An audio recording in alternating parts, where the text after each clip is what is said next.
Buenos días, buenas tardes, buenas noches, jóvenes, ¿cómo están? Vamos a continuar con nuestro curso de cálculo 4, dirigido para estudiantes de la Facultad de Ciencias de la UNAM, del área del tronco común, de matemáticas, física y actuaría. Vamos a trabajar el día de hoy con el concepto de integral de línea para campos vectoriales. Y vamos a empezar usando el concepto de trabajo, este concepto de trabajo que se usa en física para calcular pues, el desplazamiento realizado por un objeto aplicándole una determinada fuerza. Entonces, lo primero que tenemos que notar, supongamos que tenemos un carrito de juguete, ¿sí? Este carrito de juguete es jalado por una cuerda y lógicamente al ser jalado por la cuerda se va a desplazar, va a tener un desplazamiento. Entonces, dependiendo de la fuerza que se le aplique a este cordón, es la fuerza que va a impulsar al coche hacia adelante en una determinada longitud o en una determinada magnitud. Entonces, aquí la fuerza la podemos representar por un vector con una determinada inclinación sobre la horizontal, y este ángulo lo vamos a definir por θ.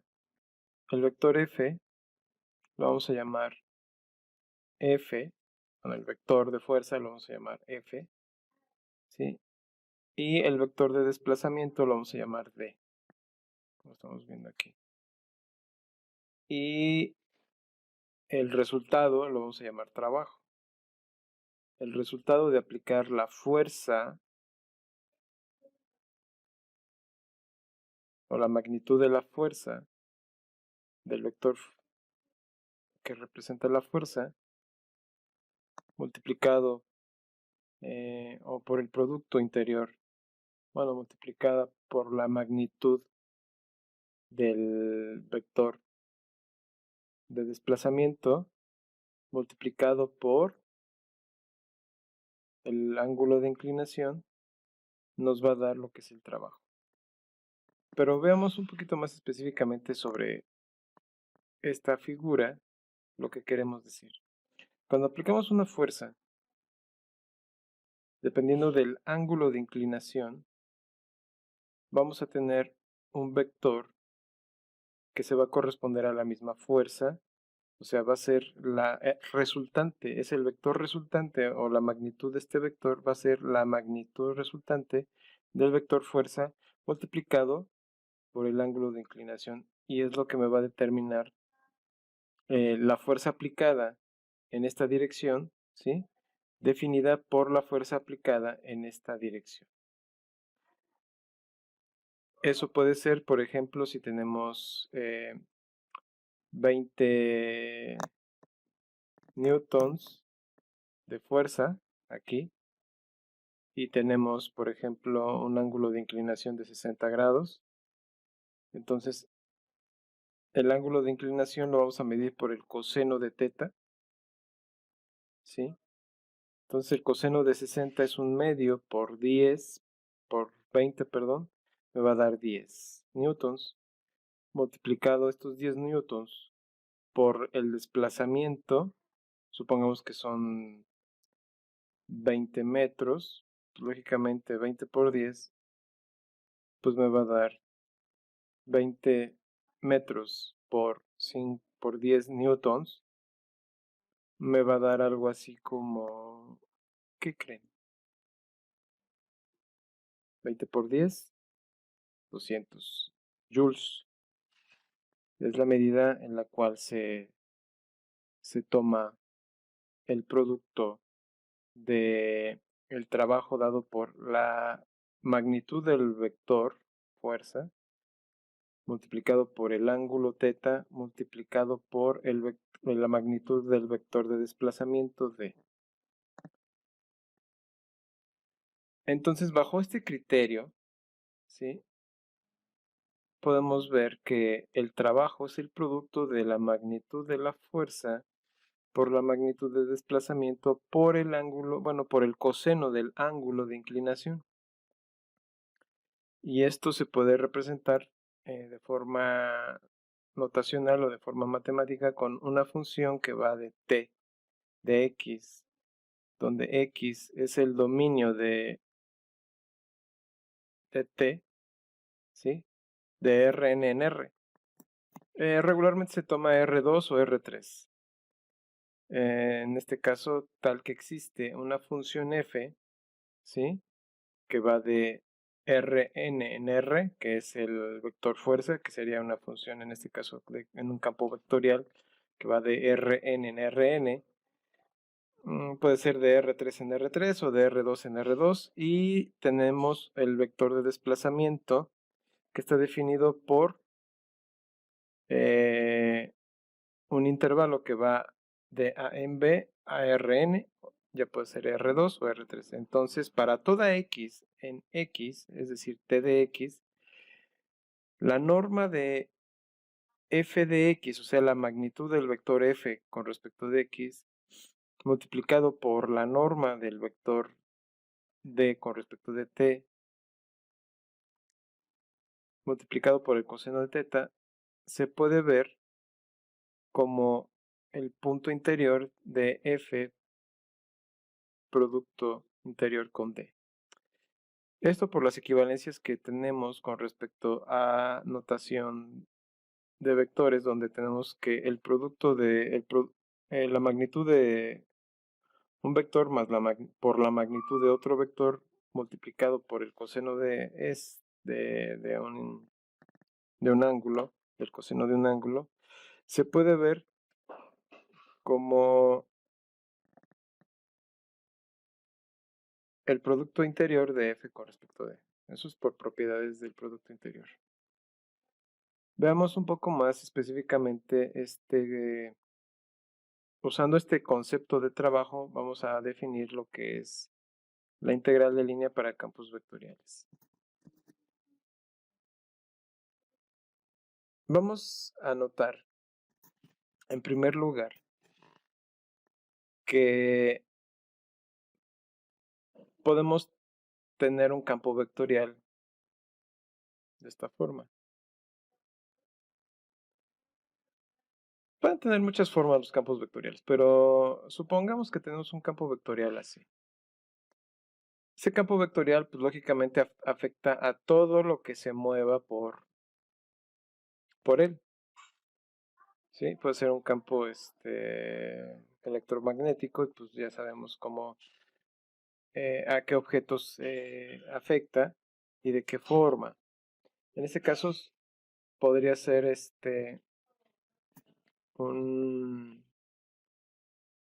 una viruta de hierro y se mueve bajo el campo vectorial en esta curva o bajo esta curva. En un punto determinado, que lo vamos a definir como c de t para algún t en a, b, ¿sí?, la viruta se mueve de este punto que es c de a c de b.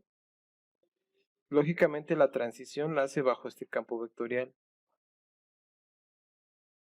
Supongamos que en este punto el trabajo realizado, es decir, el desplazamiento que hace la viruta de este punto a este punto que es c de t más delta t, es decir, para alguna t que va de t a t de delta t,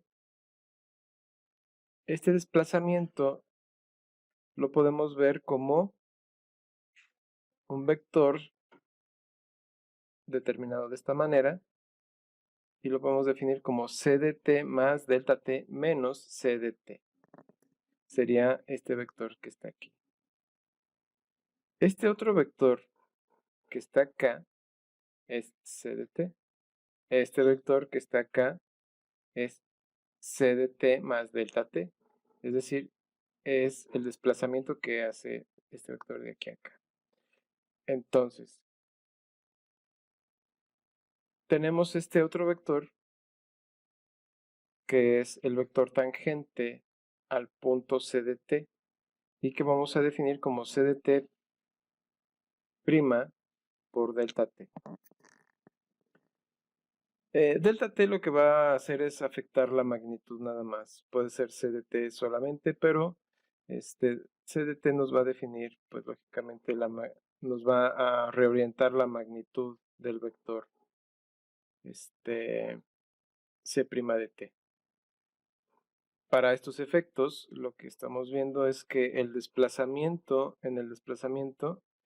el vector tangente, pues lógicamente va a sufrir cambios. Entonces, este es un cambio, ¿sí?, en el movimiento de la viruta, que se va a definir de alguna manera bajo tanto lo que es este vector c de t más delta t menos c de t por el vector c' de t con respecto de t. Veamos algunas cuestiones aquí. Como vemos en la figura, tenemos un campo vectorial que va de R3 en R3, o sea, tenemos X, Y, va de R3 en R3. También tenemos una curva que está definida por C, sería esta curva amarilla que tenemos aquí, y que va de A en B a R3. Entonces, si tenemos a F definida sobre la curva, o sea, cuando aplicamos el campo vectorial sobre la curva, pues está definido sobre la misma curva, que va de A en B.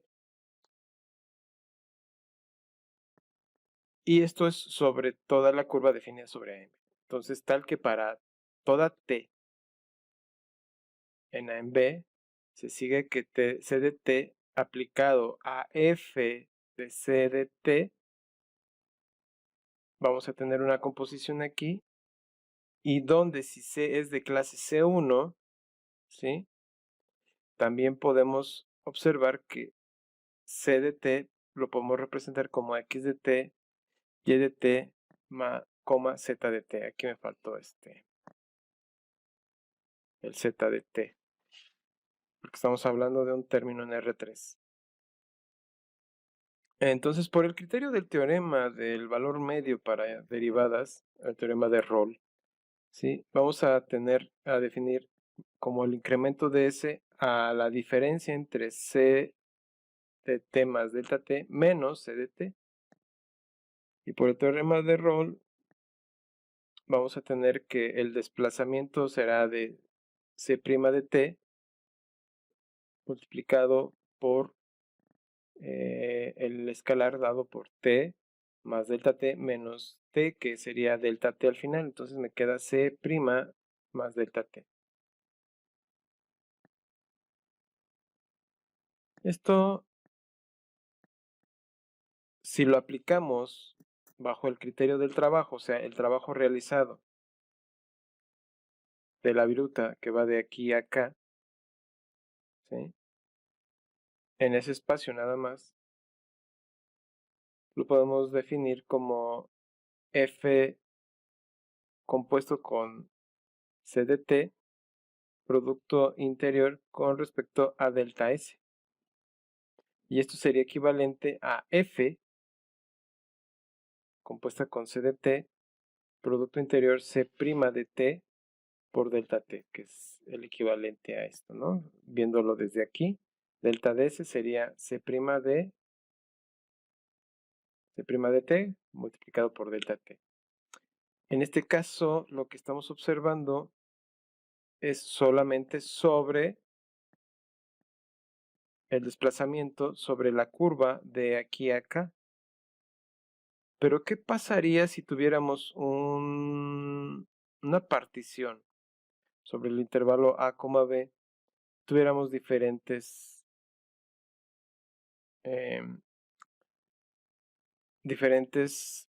segmentos entre el intervalo a, b y no nada más entre t